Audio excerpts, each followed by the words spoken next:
بندہ جمعے کے دن جمعے کی نماز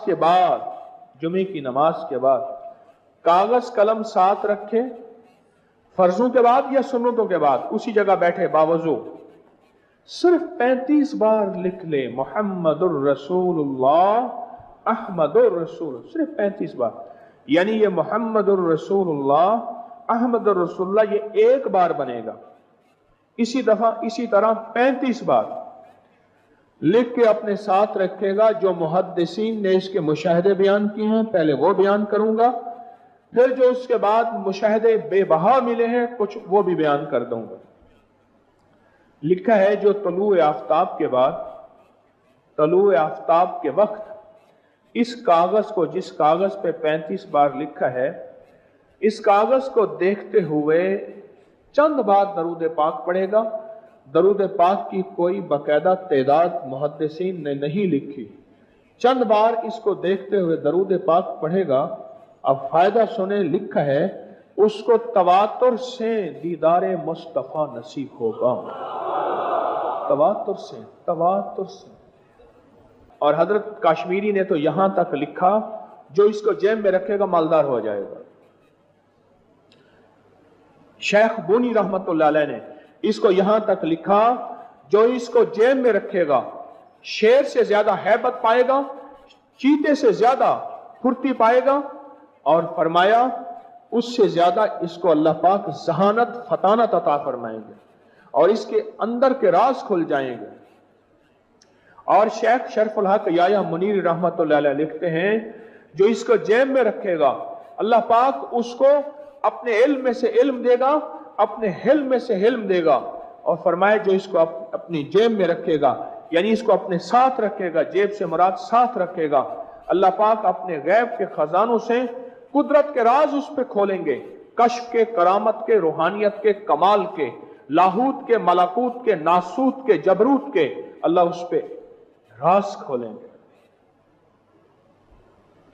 محمد الرسول اللہ احمد الرسول 35 بار جو ہر نماز کے بعد پڑھے گا اس پہ جادو کا وار خطا، جنات کا وار خطا، نظر بد کا وار خطا، اس کی زندگی میں بہاریں اور برکتیں. اور وہ کسی علت سے نجات چاہتا ہے، کہتے ہیں مولا میرا کفن بے داغ جائے، میرے عیب میرے کفن کے ساتھ نہ جائیں، تو اس کو لکھ کے جیب میں رکھے اور اس کو طلوع آفتاب کے وقت دیکھے اور ہر نماز کے بعد 35 بار پڑھ لے. پڑھے میرے ساتھ محمد الرسول اللہ احمد الرسول اللہ. بس عجب نظام ہے، ارے رازوں میں سے راز ہے، رازوں میں سے راز ہے. ایک بات یاد آئی، میں گیا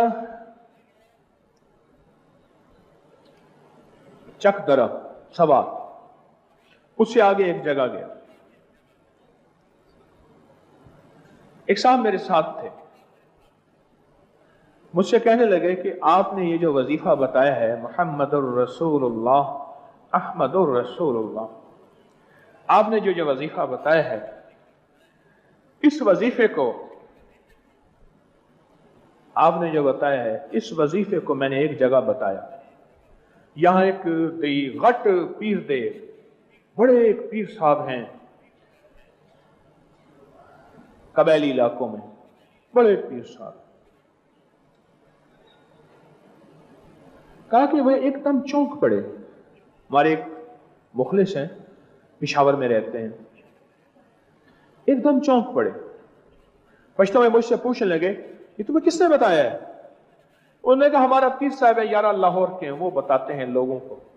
کہہ رہے تمہیں بتایا؟ یہ سب کو بتایا ہے؟ وہ تو سب کو بتایا ہے. کہا غصے میں آ گئے بہت زیادہ، اٹھ کے بیٹھ گئے، یوں کر کے منہ سے نسوار نکالی، یوں کر کے منہ سے نسوار نکالی، ایسے پھینکی، اور ایک ایسے وہ جو ہے وہ تھوک پھینکی، اور غصے میں آ کے نا نئی نسوار پوڑی سے نکالی. نیا ایندھن پیدا کیا نا، نیا ایندھن، نیا فیول. اور نسوار ایسی چیز ہے، ایک چائے اور نسوار. ایک میرے پاس فوجی آیا ڈرائیور, تو میں نے اس کا کہا آج کے بعد آپ نے نا چائے نہیں پینی. اس نے کہا حکیم صاحب کیسی بات کرتے ہیں, میں ایک میجر کا ڈرائیور ہوں سرکاری گاڑی کا. اس نے مجھے کہا کہ تم چائے پیتے ہو اور پھر کھانستے رہتے ہو, یہ چائے نہیں پینی. میں نے اسٹیئرنگ چھوڑ دیا, انہوں نے کہا چائے نہیں تو یارا زندگی نہیں ہے. انہوں نے وہ اسٹیئرنگ پکڑ, جلدی کر, چائے پیتا رہے پر اسٹیئرنگ پکڑ. کہا انہوں نے نئی نسوار منہ میں رکھی اور ایک کہنے لگے, ایک بہت بڑی 1.25 من کی گالی دی اور کہنے لگے یہ کیسا بندہ ہے کہ یہ چیز جو ہماری نسل در نسل چلی آ رہی ہے اس نے اس راز کو اتنا عام کر دیا. اور پھر کہا جیب سے ایک چیز نکالی اور کہا دیکھو یہ لکھا ہوا ہے اور یہ ہماری نسلوں میں چلا آ رہا ہے کہ جس کے پاس یہ ہوگی, اور عجب فائدے بتائے, عجب فائدے بتائے, عجب فائدے بتائے.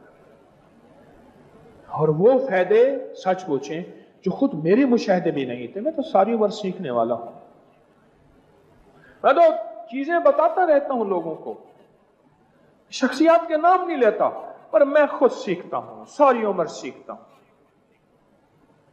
کہنے لگے یہ کارڈ ہے ہمارا اور یہ ہماری نسلوں میں چلا آ رہا ہے, یہ بہت پرانا تھا,